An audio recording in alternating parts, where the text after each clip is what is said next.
nuevas formas con cierto atrevimiento, sin intentar transformar nada, sino pretender siquiera acercarnos un poco a objetivos básicos, si quieren algunos, para construir esa nueva mayoría. Lo primero es saber qué es lo que queremos discutir, para lo cual se requiere información. Hoy hay una saturación de información que no hace necesariamente una buena comunicación, esto es, establecer puntos en común. Ustedes saben que, por decisión de la Corte Suprema de Justicia, el gobierno debió dar marcha atrás con los tarifazos. Entonces apareció la audiencia pública que, como dijimos en este programa, tal cual está escrito, no es vinculante, pero debió hacerlo Aranguren con Macri y compañía. Se dispuso un operativo de varias jornadas en donde concurrieron todos aquellos que querían manifestarse a propósito de lo que es el tarifazo en términos vulgares, que para mí el tarifazo tiene una composición esencial del modelo macrista. Si ustedes buscan en Internet en esto de alcanzar la información, van a encontrar la resolución final luego de la audiencia pública. La misma tiene como contenido algo que en este programa el ingeniero Ricardo Vago había planteado casi con desesperación, que el diseño propuesto por Aranguren, CEO de Shell, es alcanzar una meta el año 2022 en donde todos paguemos lo mismo, aquellos que tenemos acceso al gas. Sí cumple algo la resolución para saber cómo discutimos, es la gradualidad, porque son semestrales los pasos que se van a dar hasta alcanzar el 100% de un valor. Ahora, ¿cuál es el valor? El valor no es el de referencia de comprarle a Chile o Bolivia, sino es una composición que viene de la gestión anterior y tiene que ver con el gas importado, licuado, que llega en barcos metaneros a Escobar y Bahía Blanca y se regasifica. Es el valor mayor. ¿Saben por qué? Porque ese valor está fijado como un commodity, siendo que la Argentina abastece al mercado del gas en un 70%. Pero si esto no alcanza como para entrar en la discusión, hay que puntualizar que se fijó que ante cualquier modificación de esta resolución, que es la final, las empresas pueden acudir al CIADI. Entonces regresamos a lo que se discutía hace un par de años cuando hablábamos de los 90, gobierno de Menem, el peronismo. Y no es tan diferente a lo que les expresé la semana pasada respecto al contrato secreto entre Chevron e YPF. Para los que no saben, Chevron construyó empresas offshore en Bermudas y en Bahamas, al igual que YPF. Por eso era tan secreto. Digo, para establecer un valor de lo que podríamos discutir, al margen de la tarifa que vamos a pagar. Estamos discutiendo esto. El segundo punto que quería entregarles a ustedes es que finalmente pasó el Aprender 2016. Yo hablé hoy con la directora de la Escuela 56 de Barrio Satélite, Leonor Rodríguez, que tiene un posicionamiento que nadie puede definir como kirchnerista y mucho menos como macrista. Entonces me entregó algo que no hace la tercera posición de lo que hemos compartido con ustedes aquí, tanto con Pablo Díaz, secretario general de SUTEBA, como Enrique Elías, y en su momento con Walter Nieto, que es de Cambiemos, sino que me dio un elemento que es sustancial. Dijo, yo estoy en desacuerdo, pero la escuela es un Estado chiquito. Y hoy el Estado que tenemos, el gobierno que tenemos, dice que somos aplicadores y veedores. Entonces decidí, aún en desacuerdo, que tenía que tomar valor a aquellas docentes que querían ser aplicadoras y preguntar a los padres que estaban de acuerdo con que se haga la evaluación y también a los padres que estaban en desacuerdo, sin dejar de mencionar un punto que es central. Desde el año 1993 que se hacen evaluaciones. La última, que es la del año 2013, era un operativo nacional de evaluación, ONE. Y ese operativo se hizo con estudiantes. Me señalaba Leonor Rodríguez que en este caso fueron docentes. Y puso en relieve algo que también es valioso. Sabemos qué es lo que puede pretender el gobierno de Macri. Ahora tenemos que alfabetizar el olfato. es una propuesta de dimensión interesante para no hacer demasiado fácil lo que a priori un gobierno de la pseudocracia pretende.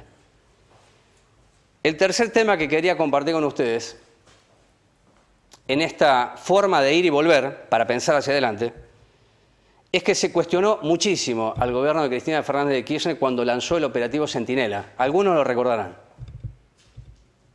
Ese operativo Centinela era saturar en parte la provincia de Buenos Aires con gendarmes. Además vino como agregado el operativo Centinela las cámaras de seguridad que tiene hoy el distrito de Moreno. Hoy tiene más que antes.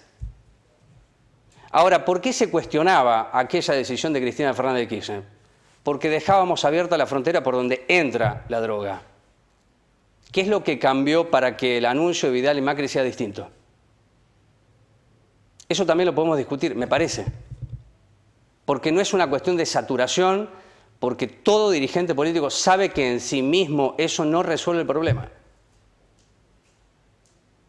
Y finalmente el cuarto punto es, por lo menos, preguntarnos de qué hablamos cuando hablamos de inseguridad. La inseguridad contempla el delito común, la inseguridad laboral, la inseguridad educativa, la inseguridad sanitaria. Es decir, hablemos de las inseguridades, porque por ahí vamos a comprender al final que lo que tenemos por delante, para no hablar tanto de pobres, es preguntarnos por qué hay tan pocos ricos que tienen tanto. Tan solo para hacer un ensayo. Intentar, por lo menos, un ensayo de estas características. Vamos a la presentación del programa y tendremos por primera vez aquí al secretario de Economía de la Municipalidad de Moreno. ¿Cuál es el modelo de FESTA para el próximo año? Estoy hablando de lo fiscal, de las tasas, de los tributos. Si la frazada es corta, ¿cómo se hace para que sea más larga? ¿A quién se le va a cobrar de aquellos que no se le está cobrando? ¿Cómo hacer que usted, que está mirando el programa, diga voy a pagar la tasa porque tengo una contraprestación?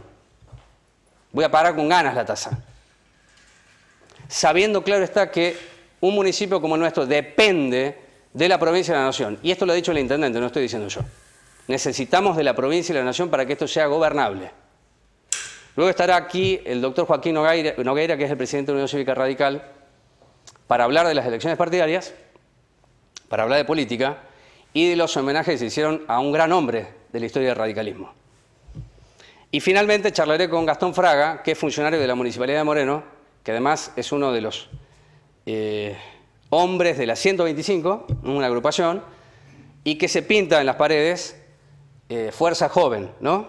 Bueno, vamos a hablar si entre los jóvenes y los viejos hacemos un mix. Bueno, esta es la propuesta del día de hoy, se llama Quórum, arrancamos así y después de ello, lo prometido, Cristian Girard con nosotros.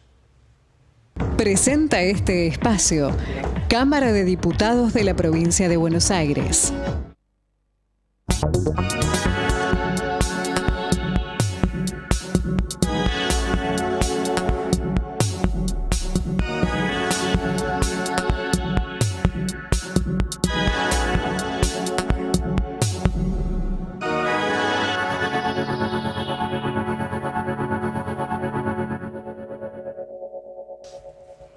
Bien, la primera pregunta para el secretario de Economía, concreta, ni siquiera para romper el hielo, es simple. Si la provincia de Buenos Aires le adelantó a FESTA todo lo que es coparticipación del año 2015. Es una pregunta simple. ¿Hay una respuesta concreta? Gracias por estar aquí. ¿Qué tal, Rubén? Buenas noches. Primero, gracias por la invitación. En segundo lugar, lo que estás preguntando es si pagó la deuda. Entiendo que es si pagó la deuda que se arrastró de 2015. Lo que yo entendía es que la coparticipación está al día. La coparticipación está al día y también se cumplió con la cancelación, no solo con Moreno, sí, vamos a decirlo como corresponde, ha cumplido la provincia de Buenos Aires con el pago de las deudas que quedaron de coparticipación del año 2015 prácticamente en su totalidad, en un año fiscalmente muy complicado para la provincia de Buenos Aires y para la nación, precisamente porque se han tomado decisiones que han tenido que ver no con aumentar el gasto público en un año. Me voy a subir un poco a tu reflexión inicial del modelo económico. Este es un año complicado, es un año de crisis, es un año fiscalmente complejo, Porque el gobierno nacional ha decidido condonar impuestos a los sectores más concentrados y más ricos de la sociedad. ¿La minería? A la minería, al campo, entre otros, ¿no? Entre otras decisiones que ha tomado el gobierno nacional. Y eso ha tenido como consecuencia un empeoramiento de las cuentas fiscales, que se ha traducido, por supuesto, en un crecimiento del déficit. Vos habrás visto que el déficit fiscal está creciendo, e incluso es una discusión dentro de los grupos de economistas que apoyan al gobierno nacional y provincial también, de si se está haciendo gradual o si es un shock y si está bien o está mal. Y lo cierto es que cuando uno mira el gasto público, sí que ha habido un freno, ha habido un frenazo. El gobierno provincial viene ejecutando solamente el 8% de lo que era el presupuesto de obra pública. Si eso no es un ajuste, y si eso no es un ajuste de shock, redefinamos un poco los términos. La verdad es que el año está complicado porque fiscalmente han tomado decisiones de eliminar impuestos a los ricos y a los sectores más concentrados y han decidido frenar el gasto también, eso hay que decirlo, sobre todo en lo que es la obra pública, con todo el impacto social que eso tiene, pero también han profundizado algunas prácticas que tienen que ver con reducir la autonomía de las municipalidades. Y acá vamos entiendo yo que al punto que a vos te interesa hablar conmigo, que es el estado de la situación de la Municipalidad de Moreno. La Municipalidad de Moreno, como todas las municipalidades, enfrentan una situación que es que la cantidad de recursos de libre disponibilidad no alcanza para hacer frente a los gastos corrientes. Eso tiene que ver con que se ha venido restringiendo la autonomía de las municipalidades por medio de la creación de fondos de afectación específica. Esto es una práctica que no es novedosa de este gobierno provincial, que se arrastra de años anteriores. Puntualmente, por ejemplo, el caso del fondo educativo es un punto central, donde una municipalidad como Moreno, que no tiene escuelas, es bastante complicado quitarle recursos de libre disponibilidad para afectarlos específicamente a cuestiones educativas. Ahora, esto viene de arrastre. Esto es una cuestión que no es novedosa. Por eso, es importante decirlo así claramente, que esto viene de arrastre. Es decir, el gobierno de Scioli, y hace tiempo, venía con fondos afectados. De hecho, la discusión sobre el fondo educativo de lo anterior es qué hicieron con esa plata.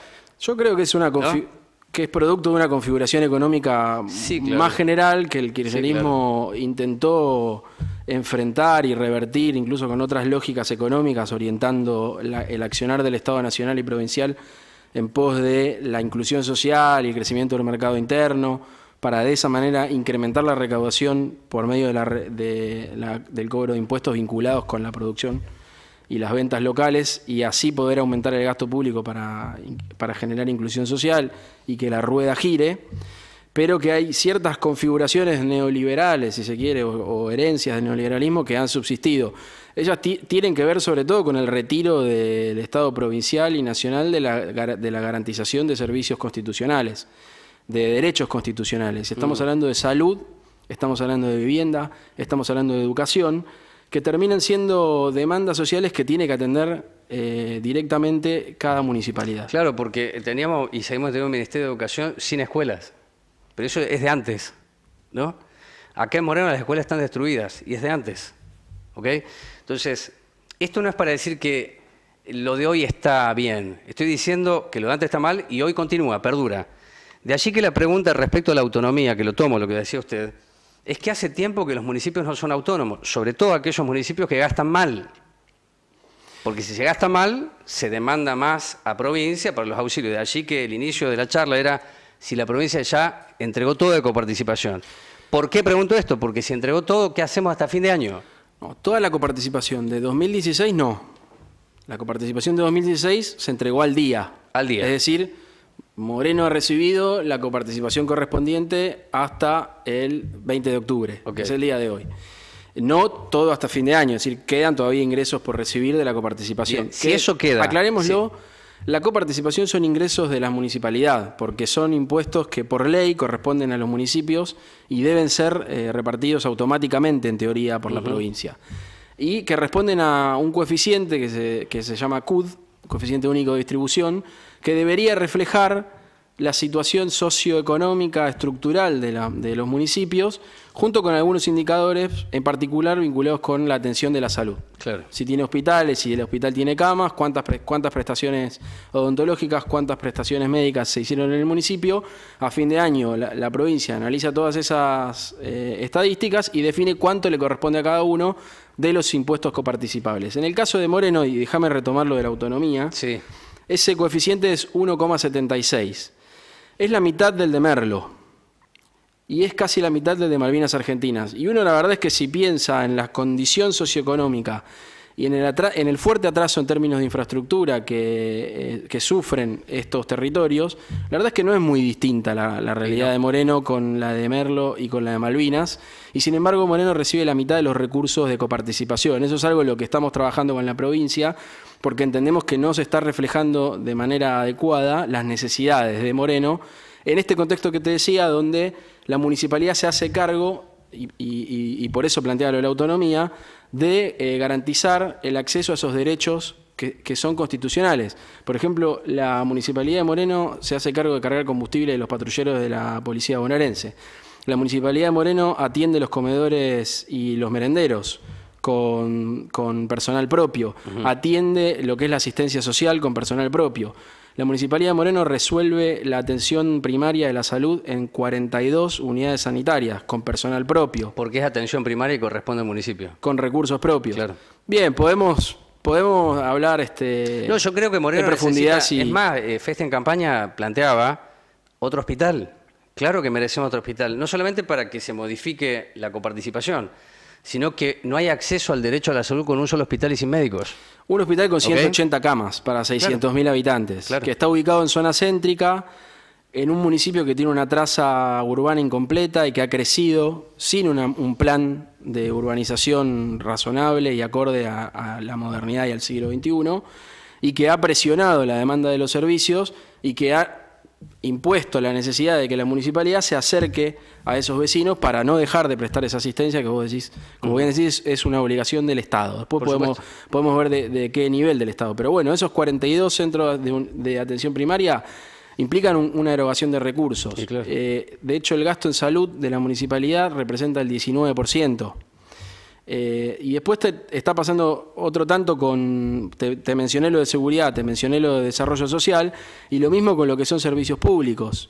El crecimiento poblacional que experimentó Moreno en los últimos 20 años fue un crecimiento que presionó, digamos, sobre la prestación de servicios, es decir, aumentó la demanda, fuertemente la demanda de servicios sociales, y la capacidad recaudatoria de la municipalidad, lógicamente, por la forma en que se dio ese crecimiento económico, no creció vis a vis. No pudo acompañar esa mayor demanda, la mayor capacidad recaudatoria. Por eso Moreno depende cada vez más de la asistencia de la provincia y de la nación. ¿Qué es lo que recauda hoy Moreno? Moreno recauda... Yo arranqué preguntando con participación provincial, ahora vamos a lo propio. La recaudación municipal de Moreno, en lo que va del año... Sí. Porque esto también, digamos, no es que los morenenses no pagan de tasas municipales. No, claro. Rompamos mitos. Lo primero es que sí se paga. Yo creo que pagan aquellos que a veces menos tienen. Bien. Es lo que le digo. Ahí podemos ver. Una cuestión de conciencia, no sé si de clase, conciencia tributaria. Puede haber acuerdo y nosotros hemos tomado medidas para atender esa realidad. Pero la verdad es que se llevan recaudados cerca de 400 millones de pesos este año. Sí. ¿A esta altura? ¿400 millones? Sí, a esta altura 400 millones de pesos, que implica un crecimiento del 27% respecto del año anterior. Usted me puede decir, eso es poco, ese crecimiento es poco, teniendo en cuenta que se incrementó la alícuota de servicios generales en un 35%, uno diría es poco. También Y puedo pensar que pagan menos, pero al crecer un 35% de alícuota se mantiene la compensa. recaudación. También se trabajó sobre la tasa de seguridad e higiene, se pasó a los contribuyentes de menor escala a pagar montos fijos para poder emitir, porque si no presentaban la declaración jurada, la municipalidad no podía emitir la boleta, entonces era imposible cobrar. Eso ha hecho que mejore la recaudación en general de esas dos tasas que explican más el 70% de la recaudación. Ahora, la verdad es que servicios generales, y se hizo un cobro adelantado fuerte en febrero y marzo. Sí. Servicios generales es una tasa que cuando se anuncia el aumento de las tarifas, y vuelvo sobre tu apertura, que comparto el sentido de tu reflexión, Lo que pasó fue que, obviamente, el vecino de Moreno, ante el aumento del costo de los servicios públicos, que si no los pagaste cortan el servicio, deja de pagar la tasa de servicios generales. Claro. La tasa municipal compite con el pago de impuestos provinciales y compite con el pago de los servicios públicos. Entonces, en esta configuración económica, donde además de aumentar el precio de los servicios públicos, cae la actividad económica y caen los ingresos, eso resiente la capacidad recaudatoria del municipio. Y lo mismo otro tanto pasa con seguridad e higiene.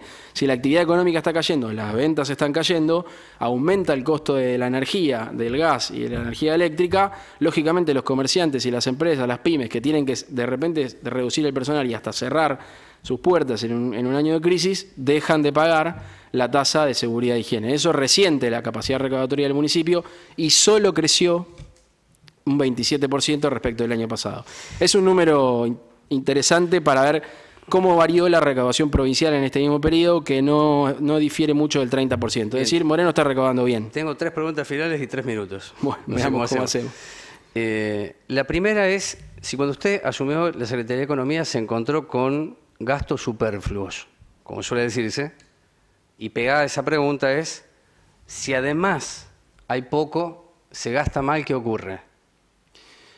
Mirá, la verdad es que cuando nosotros asumimos la gestión, después de que el intendente nos dio su confianza y la posibilidad de asumir esta responsabilidad y de aprender junto con él y conocer Moreno y la realidad de la municipalidad, lo que encontramos fue ya en un año de crisis financiera un gasto reducido al mínimo.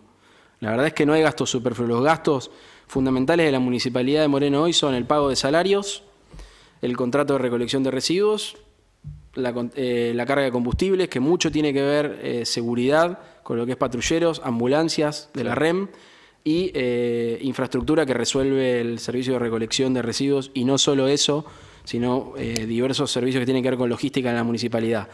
Esos son los principales gastos, claro. y entre todos ya suman más que los recursos que puede obtener la municipalidad recaudando y lo que recibe de coparticipación. Por eso el desequilibrio financiero es considerable, y si no recibimos una ayuda financiera de provincia o de nación para cerrar el año, y la situación va a estar complicada. Bien, yo le voy a comprometer a Girard, porque además está el doctor Nogueira y Fraga, tal vez a fin de año, porque creo que el juez Bonadío no va a cerrar la causa, entiendo que no, porque Cristian Girard es uno de los procesados por la causa dólar futuro. Es decir, podría hacer un programa con él, no por el procesamiento, o qué significa el procesamiento, sino dólar futuro. Porque hice un programa prácticamente de dólar futuro, sobre todo dándole a ustedes la información de quiénes fueron los que ganaron con las maniobras de dólar futuro que arrancaron en 2005 con Redrado, siendo presidente del Banco Central. Entonces aprovecho la última pregunta, esta la dejo como una invitación, para que sepan aquellos por qué lo hago, porque merece una explicación un poco más profunda y severa, es, usted se juntó con los concejales, ¿no?, estos días.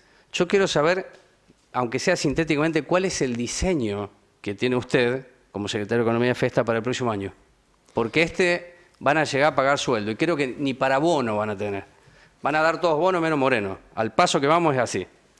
De dólar futuro te acepto la invitación cuando quieras. Claro. Es una causa política que cuestiona la capacidad del Estado de hacer política económica, y creo yo que pone en jaque el funcionamiento del Estado. Me parece que es un riesgo muy elevado como para que la justicia comience a resolver cuál debe ser el nivel de la tasa de interés, el tipo de cambio, y en el fondo tiene ribetes políticos. Después podemos hablar en detalle de qué implica el procesamiento. Antes de fin de año lo charlamos, me comprometo. Sobre el plan para el año que viene, nuestro objetivo es profundizar lo que venimos haciendo bien, que es, por ejemplo, mejorar la recaudación por gestión de cobro de deudas en las zonificaciones de recursos elevados, digamos, o más altos en lo que es el municipio. Countries. Zonificación A y F, que son los countries, barrios cerrados, y las trazas céntricas, donde la recaudación por gestión de cobro de deuda mejoró en un 180% en la zona A, céntricas, trazas céntricas,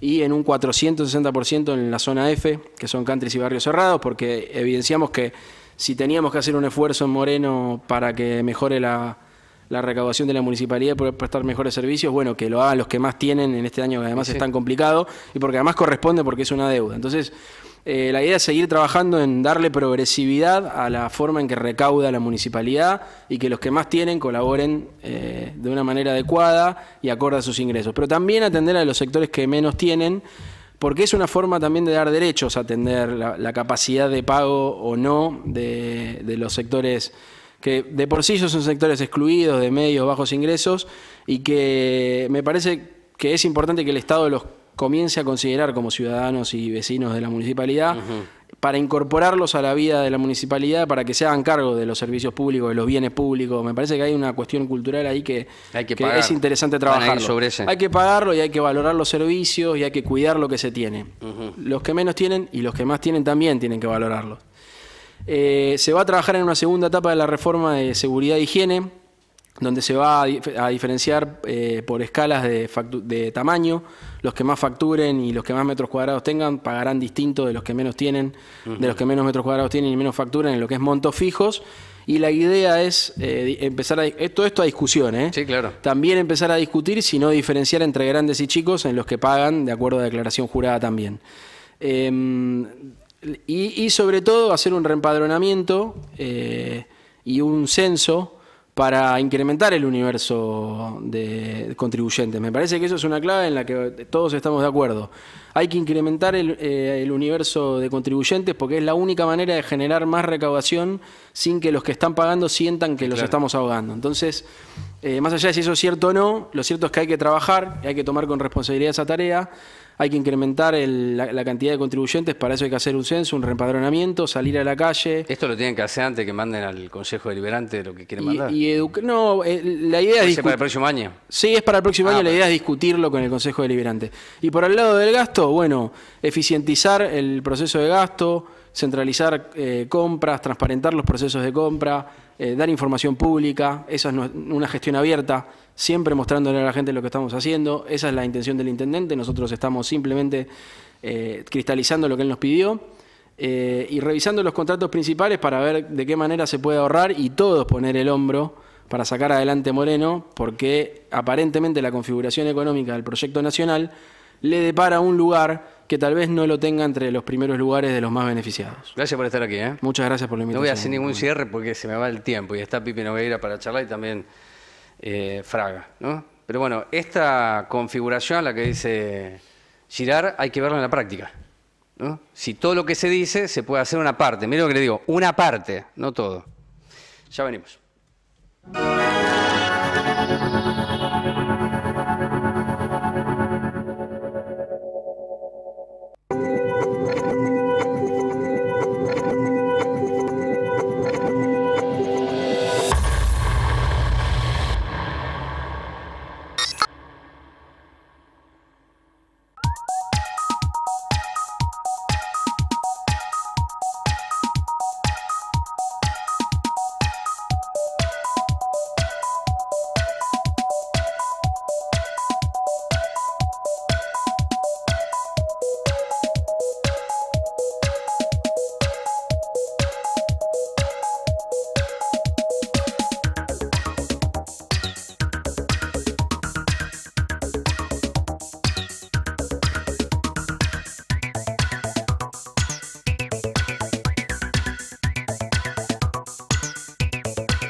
Digo que tengo que cambiar la formulación de la pregunta, invitación para ustedes sobre este momento del programa con el doctor Joaquín Nogueira. Yo decía elecciones. Bueno, ahora Nogueira le va a decir a usted que no hay elecciones. No, no hay elecciones en el distrito de Moreno. Es la lista que yo encabezo, es la lista única.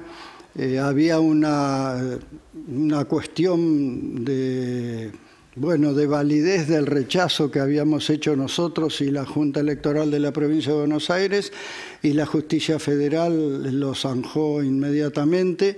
no tenían razón para discutir el rechazo, digamos. ¿Y quiénes plantearon esto para comprender la lista? Había una lista encabezada por Andrés Marcelo Tot, que es un militante de Santín, digamos, que ya fue presidente de la Unión Cívica Radical y actualmente era vicepresidente de la gestión que terminó ahora. Durante su gestión, 2 años, nunca se hizo una reunión de comité. Se resolvió en la gestión anterior a la de él que había que poner una placa en el comité en honor a un militante, Tito Ribó, y en 2 años no pudo ni poner la placa. Yo hice esfuerzos porque la realidad es que quería que hubiera una lista única. Y pensaba que una lista con dirigentes reconocidos iba a asegurar el funcionamiento del comité. Pero bueno, no pude acordar y ciertamente esta gente no había leído ni la convocatoria a elecciones, porque hicieron una lista incompleta, absolutamente integrada por gente no afiliada, y estamos hablando de una elección partidaria. Así que bueno, se le rechazó la lista y esto fue convalidado por la Junta Electoral de la Provincia de Buenos Aires y por la Justicia Federal. ¿Y es presidente entonces Noguera hasta qué año? Hasta el 18. Hasta el 18. Sí, realmente siento mucho orgullo de presidir la Unión Cívica Radical. Es el 4º periodo que voy a conducir. En los 2 primeros construí el edificio donde funciona la Unión Cívica Radical. En esta última gestión logré que la Unión Cívica Radical vuelva al Consejo Deliberante. Y en la próxima pensamos construir un salón biblioteca en el primer piso, porque así fue diseñado en su momento, y aumentar el número de representantes en el Consejo. Cristina estuvo en un acto bien radical. Y más que ver a Cristina en el acto radical es qué es lo que se está buscando para recuperar algo de esa simiente política que hace el partido. Si no me quedo en la figura ni quienes estuvieron ahí, puedo hablar de Moró, Santín, gente que conozco, sino qué es lo que cree usted se está buscando. ¿Y qué están buscando ustedes, por supuesto? Nosotros estamos buscando la reformulación de la Unión Cívica Radical, tanto en la provincia de Buenos Aires como en el caso de Moreno, que voy a presidir los próximos 2 años. Nosotros tenemos una estructura partidaria de un partido de masas. Y ha habido un cambio en la política, los partidos de masas ya no funcionan así, hay una democracia de candidatos y hay una democracia de cuadros. Nosotros estamos empeñados en transformar la Unión Cívica Radical en un partido de cuadros y no de masas. No porque no vayamos a atender la causa de las grandes mayorías, porque nuestro origen es precisamente la atención de los desposeídos. Recientemente se celebraron los 100 años del primer gobierno democrático en la República, que fue el de Hipólito Yrigoyen. Claro. Así que indiscutiblemente nuestro origen es popular, pero sí creemos que hace falta formar la dirigencia. No se puede improvisar con la dirigencia. Fíjate vos que los municipios hoy manejan presupuestos amplísimos, de mucha plata. Hace falta que quienes ejercen el cargo de concejales, que son los que manejan y diseñan el presupuesto, estén capacitados. Y esto no es plantear la política desde la élite. Yo no digo que haya que tener títulos universitarios para ser concejales, sino estar capacitados. Y esto está en la Constitución. La Constitución exige idoneidad para el ejercicio de los cargos públicos. Así que si un municipio como Moreno maneja un presupuesto de 2.000 millones de pesos, más o menos en este año que está transcurriendo, hace falta gente que realmente tenga capacidad para poder aplicar estos fondos adecuadamente y evitar confusiones. Por ejemplo, los municipios no cobran impuestos, por lo tanto cobran servicios. Quienes más tienen, a lo mejor tienen mayor cantidad de servicios, pero hay que llevar los servicios a los que menos tienen, porque no cobrarles a los que menos tienen y no darles servicios es condenarlos a lo que hoy hay en Moreno. En Moreno hace muchos hay años... gente que vive como en la Edad Media, sin cloacas, sin agua corriente. Hace muchísimos años que... Sin transporte. Que tenemos una política en los municipios que es impositiva. Sí. Es impositiva, no es tributaria. No es una devolución, no es una contraprestación. Bueno, el tribunal... Incluso en un momento de crisis se decía, lo que tiene que hacer el municipio es una prestación de un servicio social, porque lo demanda la población. Entonces, hasta llegamos, Noguera, el año pasado, ya no se habla de pavimento, sino encascotado. Claro. Yo tuve una severa discusión con algunos, pero ¿por qué perdimos de vista el pavimento? ¿Y por qué tenemos que celebrar un encascotado? ¿Por qué no se decía algo provisorio? Era como el encascotado... vaya al desarrollo. Y me parece que eso también está expresando algo del hoy. Cuando recién el secretario de Economía decía, podemos hasta acá, bueno, es resultado de antes, pero bueno, tienen que encontrar la forma. Lógico, ¿no? Porque si no, no hay manera. La forma se consigue con la discusión política. Yo soy un convencido que uno cuando está en la casa o en el estudio o en el comité, cree que tiene la mejor idea. Ahora, cuando esta idea se somete a la mesa de discusión, indefectiblemente mejora. Indefectiblemente mejora porque hasta uno la expresa diferente porque la tiene que defender ante sus pares.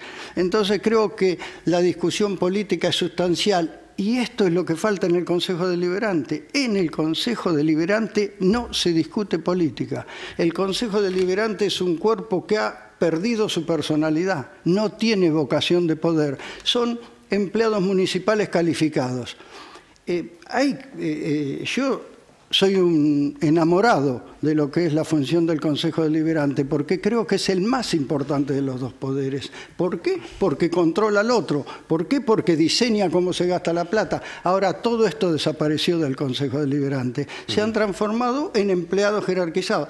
Hasta tal punto que en lugar de venir los secretarios a las comisiones del Consejo, van los 24 concejales agarraditos de la mano como jardín de infante a entrevistarse en el Ejecutivo. Esto que puede ser una tontera, habla de la personalidad de uno de los poderes del Estado municipal.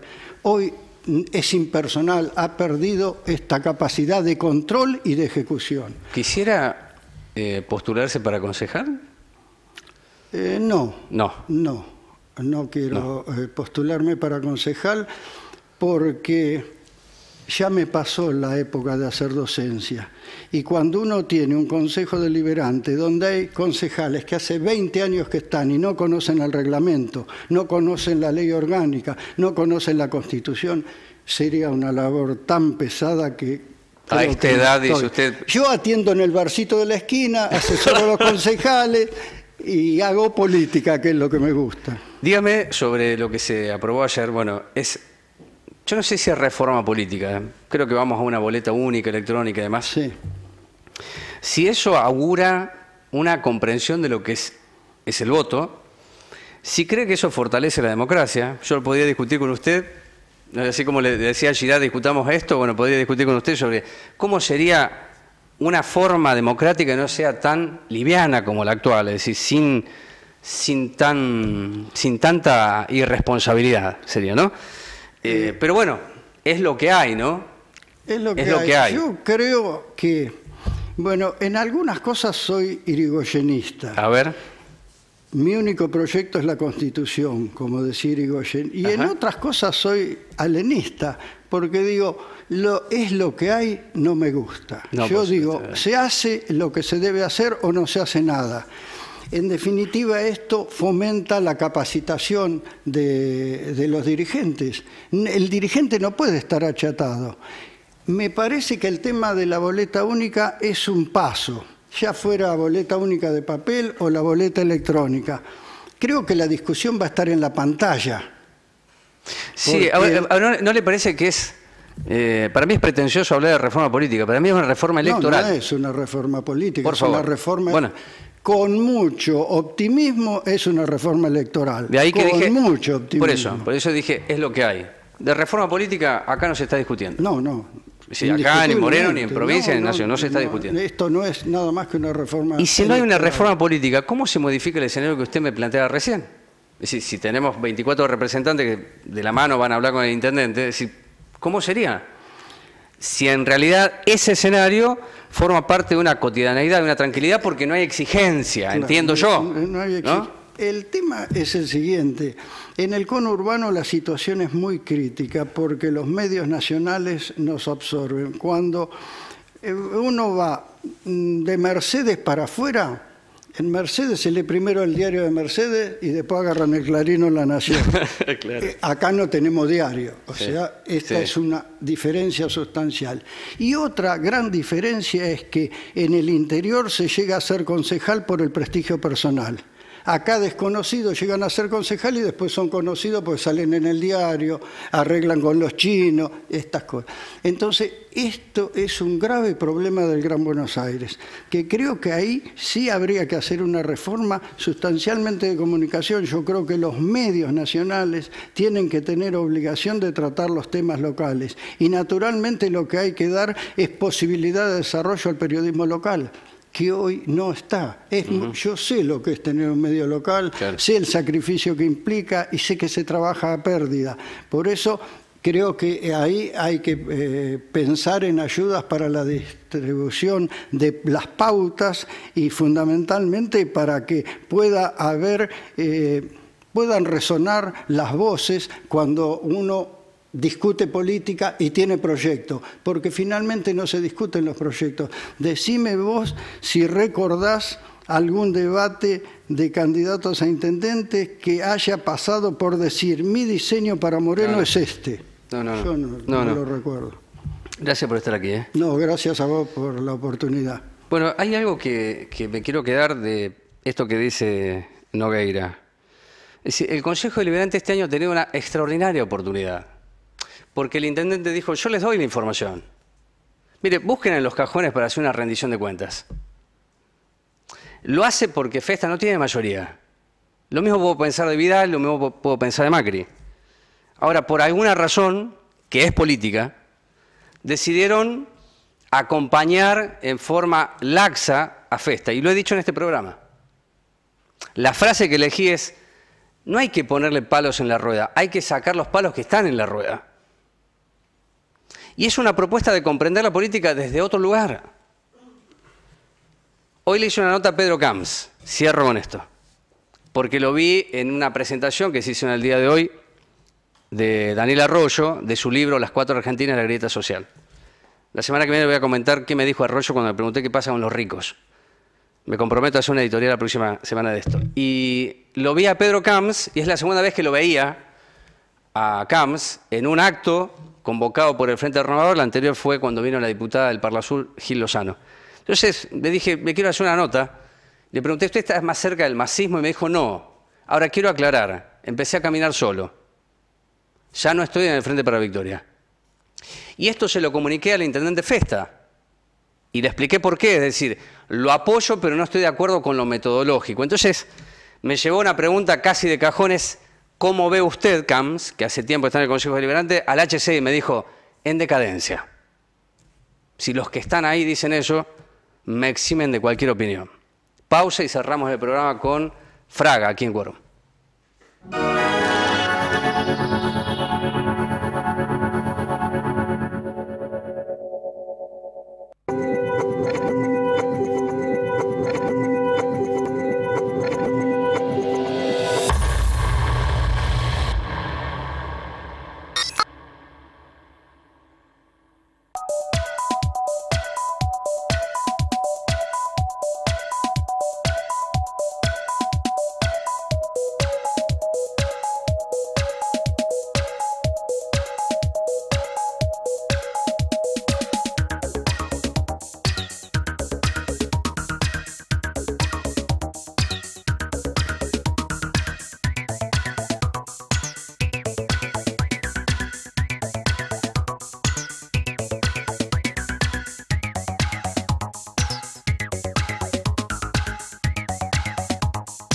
Asociación Sindical de Trabajadores Municipales de Moreno.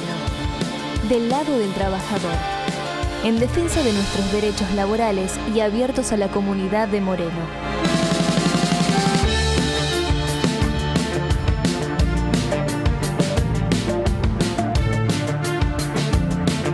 Alcorta 2668. Visite nuestro sitio web www.astmm.com.ar.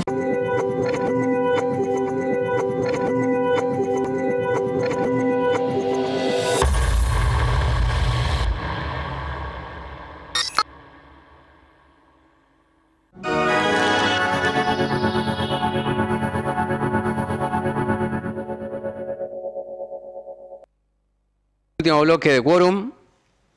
¿Por qué invitarlo a Gastón Fraga? Primero le doy una invitación, para ser sincero con ustedes y con él, ya que se inauguró hace poco una biblioteca. Claro, en un tiempo de tamaña virtualidad, que alguien inaugure una biblioteca es una noticia. Razón por la cual la invitación a Gastón, que es funcionario de la Municipalidad de Moreno, que estuvo en la gestión de Mariano Güez y hoy está en la gestión de Festa, es básicamente que les pueda decir a ustedes por qué una biblioteca en este tiempo de tanta conexión virtual. Bueno, antes que nada, gracias por la invitación. La verdad que siempre es un placer aprovechar los medios locales para poder comunicarnos, para poder estar en contacto permanente con nuestros ciudadanos. Y hay que apostar siempre a los medios locales, ¿no? Yo creo que, escuchando las entrevistas anteriores, nos merecemos permanentemente fortalecer a las instituciones, ¿no? Yo creo que la discusión tiene que pasar por ahí. ¿Cómo revalorizamos las instituciones? ¿Cómo las instituciones, en forma más concreta, como es un lugar donde hay una biblioteca, así como las más formales, creadas legalmente, las dotamos de contenido, le damos el fin que tienen como lugar?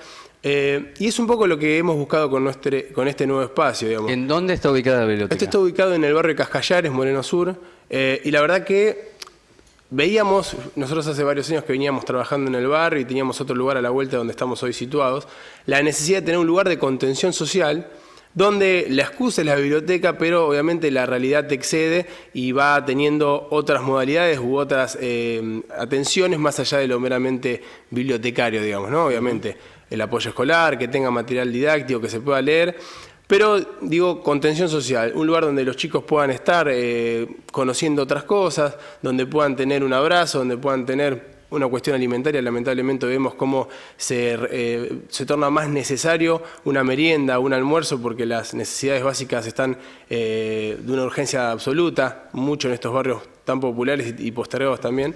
Y la biblioteca lo que busca es justamente esto, un lugar de contención donde poder trabajar articuladamente con el barrio, trabajar además con otras instituciones y generar un lugar de contención social para poder, en la medida de lo posible, hacer menos profunda esas severas consecuencias que tienen las políticas neoliberales que estamos sufriendo hoy por hoy. ¿Hay un comedor entonces? Es un merendero. Un merendero. Bien, voy a tomarlo de merendero para hacer la pregunta en función de lo que me ha dicho la secretaria de Desarrollo Social del municipio, que no puede asistir el municipio a aquellas estructuras municipales de asistencia directa. Y que la provincia de Buenos Aires trabaja directamente con las organizaciones. ¿Qué me lleva a preguntarte si la agrupación de ustedes, que es la 125, recibe asistencia del municipio o de provincia?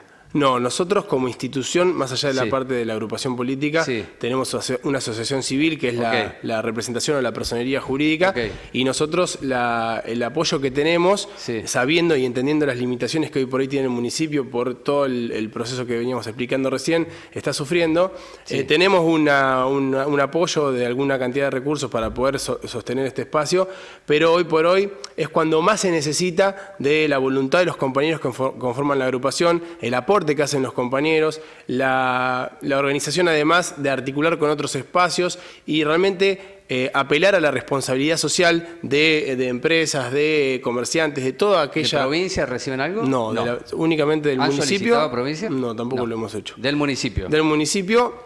digo, sabiendo esas limitaciones, también tenemos que recurrir a despertar la voluntad de trabajo y de responsabilidad social del resto de los actores que conforman nuestra comunidad y nuestro partido. Entonces, si bien se recibe hoy por hoy la mayoría de los aportes suficientes para poder sostener este tipo de actividades, proviene de los propios compañeros y de aquellos actores sociales que saben que nosotros tenemos un trabajo legítimo en el barrio y que realmente hay una cantidad enorme de pibes que día a día van creciendo y que tienen ahí un apoyo y un refuerzo alimenticio. ¿Qué es la Fuerza Joven? Bueno, la Fuerza Joven... Es el título de ustedes, ¿no? Sí, nosotros nos llamamos la 125 porque creemos que la flamante y conocida Resolución 125 dio un quiebre en la legitimidad política del proyecto nacional y popular encabezada por Néstor y posteriormente con Cristina. La 125 hizo que una enorme cantidad de jóvenes que se sentían interpelados por ese proyecto político empezaran a tener una participación activa en la constitución de agrupaciones, en el desarrollo de asociaciones civiles, de instituciones y a participar de una forma efectiva y con acciones concretas. Entonces la Fuerza Joven viene un poco de ahí. Surgimos como fuerza política con una participación activa en el territorio a partir de la resolución y conformados principalmente por un grupo de jóvenes que hoy sigue siendo de entre los 15 y los 30 años. Entonces, la juventud tiene esto, ¿no? Un amor muy particular por la causa, una pasión muy importante a la hora de desarrollar sus acciones políticas y un idealismo que creo que nunca hay que perderlo, que tampoco voy a decir que aquellos que son más grandes no lo tengan, pero que sí se vive muy fervientemente cuando uno es joven.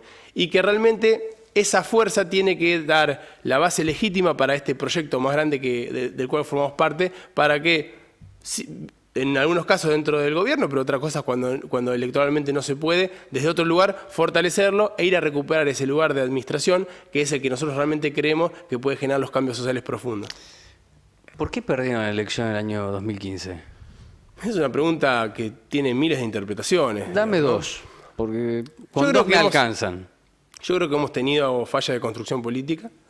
Creo que tal vez se buscaron recetas que no eran las que realmente interpelaban al pueblo y que teníamos que revisar cómo nosotros también como dirigentes políticos y a través de los medios de comunicación interpelamos a ese pueblo.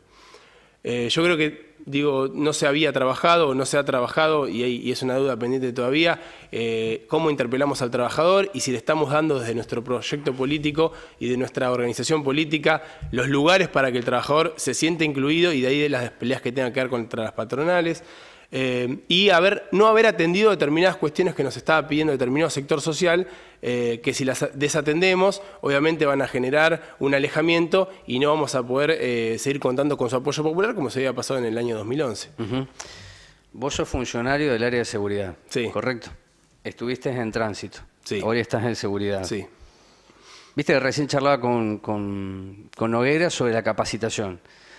Tanto tránsito como seguridad son áreas muy sensibles. Es la calle, sí. Es la calle. Bueno, ¿qué aprendiste de estar en la calle? Como funcionario público. O sea, es una pregunta que tiene varias formas de contestar, ¿no? Yo creo que principalmente en lo que tenemos que avanzar permanentemente es en la capacitación y en generar personal municipal, empleados públicos que tengan todas las herramientas necesarias para poder actuar. Y además de eso, yo creo que también es importante la idoneidad de determinadas funciones en particular del Estado. Ajá. Que requieren de forma indispensable técnica, porque a partir de la técnica se puede diagnosticar y se puede saber realmente con qué herramientas se cuenta por parte del Estado para poder darle respuesta a las problemáticas que se están viviendo. Es muy importante que el funcionario tenga una conexión directa con lo que pasa en el territorio, con lo que pasa con sus empleados y su relación con los ciudadanos, porque de ahí surge también cuál es la mirada que tienen aquellos para los que tenemos que administrar, y es una fuente inacabable de información para ese diagnóstico que decía anteriormente. En ese sentido, yo creo que se ha avanzado en la capacitación permanente. Estuve hablando hace poco con el subsecretario de Tránsito y están continuando con una capacitación permanente con los inspectores. Nosotros estamos recapacitando dentro de lo que es la escuela Bucetich, la escuela local de policía local, no solamente yendo al programa básico que tienen los aspirantes a la policía local, sino profundizando en aquellas temáticas que nosotros veíamos o que vemos de lo que ha ido pasando, de la realidad que nos trae el día a día, cuáles son las cuestiones que estábamos flojos y que había que revitalizarlas. Siempre creo que la educación es la respuesta a todo, ¿no? Y que a partir de ahí es donde uno puede realmente tener un empleado que pueda reunir la capacidad suficiente para hacerse cargo de las distintas cuestiones que nos atraviesan. ¿Y Festa tiene eso? Como yo gobierno? Creo que sí. Yo creo que es un intendente que, primero el contacto con la gente es absoluto. Yo creo que él es un intendente que está permanentemente concurriendo a todos los lugares donde la gestión se desarrolla y se desenvuelve, como funcionó, me ha pasado en muchas ocasiones en los distintos operativos desarrollados, que él personalmente acudía. Y yo creo que la empatía que genera con los ciudadanos es muy fuerte, y su personalidad y su carisma particular también lo generan. Y yo creo que también, además, ha sido contundente en la decisión de determinados lugares que hoy vemos funcionarios, digo, la explicación que dio el secretario de Economía, la verdad que ha sido un lujo, y realmente apasiona ver jóvenes que los entiendo de mi misma generación y que se sienten interpelados de la misma manera por el proyecto político al que pertenecemos, y que son técnicos que, si bien tienen la técnica y la academia que otorgan las universidades, también tienen esa sensibilidad social, y desde ahí es donde hacen sus diagnósticos. Pero yo la verdad que veo de una forma muy entusiasmada estas nuevas figuras que van apareciendo, que se van haciendo cargo de la enorme problemática que tenemos en Moreno por problemas estructurales. ¿Que Festa va consiguiendo el equipo, sería? Yo creo que sí. Si no tenía el equipo y ahora lo va consiguiendo. Yo creo que a medida que se va conociendo más el diagnóstico, se va pudiendo lograr perfiles que puedan estar a la altura de las circunstancias para afrontar la enorme problemática que tenemos. Bien. Eso por un lado, y por otro lado, los distintos contextos van haciendo diferentes perfiles para el contexto que se va viviendo. La última, vos fuiste funcionario de la gestión de UES y ahora en la de Festa. ¿Qué cambios positivos viste y qué cambios negativos notás? Yo creo que como cambio positivo, lo mencionaba anteriormente, el contacto permanente entre el intendente y los ciudadanos, que es, yo creo, una fuente fundamental de información a la hora de determinar política pública. Y eso se va plasmando una forma o algo que afecta directamente al área. En los foros de seguridad, por ejemplo, nosotros vamos determinando aquellas inversiones que se van pudiendo hacer desde el área a los determinados sectores o los determinados lugares que son focos de unos grandes niveles de violencia, y que nos van determinando de qué manera implementar el recurso con el que contamos, que, como bien explicaba el secretario de Economía, son escasos para una problemática muy enorme. Sí. Yo digo, como cosas en las que hay que avanzar o que tienen que seguir madurándose, yo creo que obviamente asumir una gestión y empezar a asumir experiencia en la gestión pública es un proceso, y eso es algo que se va adquiriendo con la práctica, digamos, ¿no? Si bien el compañero ha tenido otras responsabilidades, es la primera vez que le toca un rol tan importante y tan profundo como este, profundo en el sentido de tanta complejidad que tiene, más aún en un distrito como el de Moreno. Pero digo, rápidamente se va pudiendo dar en la tecla en un montón de aspectos, producto de tomar esas cuestiones. Él mismo lo dice permanentemente, que permanentemente va buscando los perfiles para los distintos lugares y está siendo contundente en las decisiones, que eso es algo que nadie puede negar, digamos. Te voy a agregar una porque como no me sacaron del aire, aprovecho. ¿Estás de acuerdo con que llegue Gendarmería Moreno?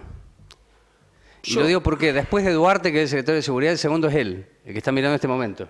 ¿Sí? Está Jorge Duarte y Gastón Fraga, ¿no? Para que lo entendamos. ¿Estás de acuerdo con que Gendarmería pueda llegar a Moreno o no? Yo no creo que la masividad de efectivos policiales resuelvan las conflictividades y la violencia en los barrios. Por eso abrimos una biblioteca con la agrupación 125. Sí, pero eso es lo tuyo por fuera de la gestión. Pero tiene que ver con la ideología y con la concepción que nosotros tenemos al desarrollar los recursos del Estado. Como va a ser la inversión muy fuertemente en luminarias más que en cámaras, por ejemplo, porque eso es una decisión política, recuperar los espacios públicos, darle luminosidad a los establecimientos educativos. Preferimos eso, que el vecino recupere el espacio, y esa es la principal forma de golpear a las situaciones de inseguridad, o me gusta más el concepto de violencia en los distintos territorios. No obstante eso, y de forma momentánea para determinadas situaciones conflictivas en particular, la presencia de efectivos da una cierta respuesta a la ansiedad de nuestros vecinos a la hora de actuar. Es decir, en lo inmediato me parece que es necesario reforzar la presencia del Estado a partir de la fuerza de seguridad en determinados lugares y bajo determinada lógica. No obstante eso, yo creo que es una respuesta inmediata, y desde lo inmediato o lo más a largo plazo hay que ir por otras medidas y otras políticas públicas. Gracias por estar aquí. No, a usted por la invitación. He cumplido con Fraga, con gusto. Bueno, antes de empezar el programa y para cerrar, en la charla previa le decía a Cristian Girard que siendo muy joven fue presidente de la Comisión de Valores, ¿no? Y hoy es secretario de Economía de Moreno. Para mí esta es una residencia importante acá. Porque claro, hay que administrar y se es muy buen administrador cuando no hay plata. Tiene que ser muy bueno. No solamente Girard, sino Festa, ¿no? Muy buenos. Porque como he dicho a lo largo de este año, hay un tiempo que se agota. Uno puede decirle al ciudadano, espéreme, estoy. Ahora el ciudadano está cansado hace 20 años por aquel eslogan de Festa y porque efectivamente hay un abandono y un crecimiento que muchos definen como anárquico, yo diría macroencefálico. Ahora, la situación de sistema y de capital no es la misma hoy que de la década del 90, no es la misma. Citicorp Capital Markets ganó por dólar futuro, definidos los contratos, gobierno de Cristina Fernández de Kirchner y Macri, 4.533 millones de pesos. BLD, que son servicios agropecuarios, 3.100 millones de pesos. Pampa Trading, no sé si le suena a Soros, ganó 2.700 millones. El Banco de Valores, 1.600 millones. Dreyfus, 1.636 millones. El Deutsche Bank, 1.273 millones. El JP Morgan, 1.100 millones. YPF, 1.030 millones. Digo para aclarar y volver al inicio del programa que decía la información. ¿Sabe cuánto pagamos nosotros, los argentinos, por esto? 77.000 millones de pesos. 2 años de asignación universal por hijo. Creo que no se combatió al capital, me parece, sobre todo a este capital, que es el más novedoso y el más invisibilizado. De allí que la propuesta final es, pensemos quiénes son los ricos antes de hablar de los pobres, que no vemos. Hasta la semana que viene, gracias por estar ahí.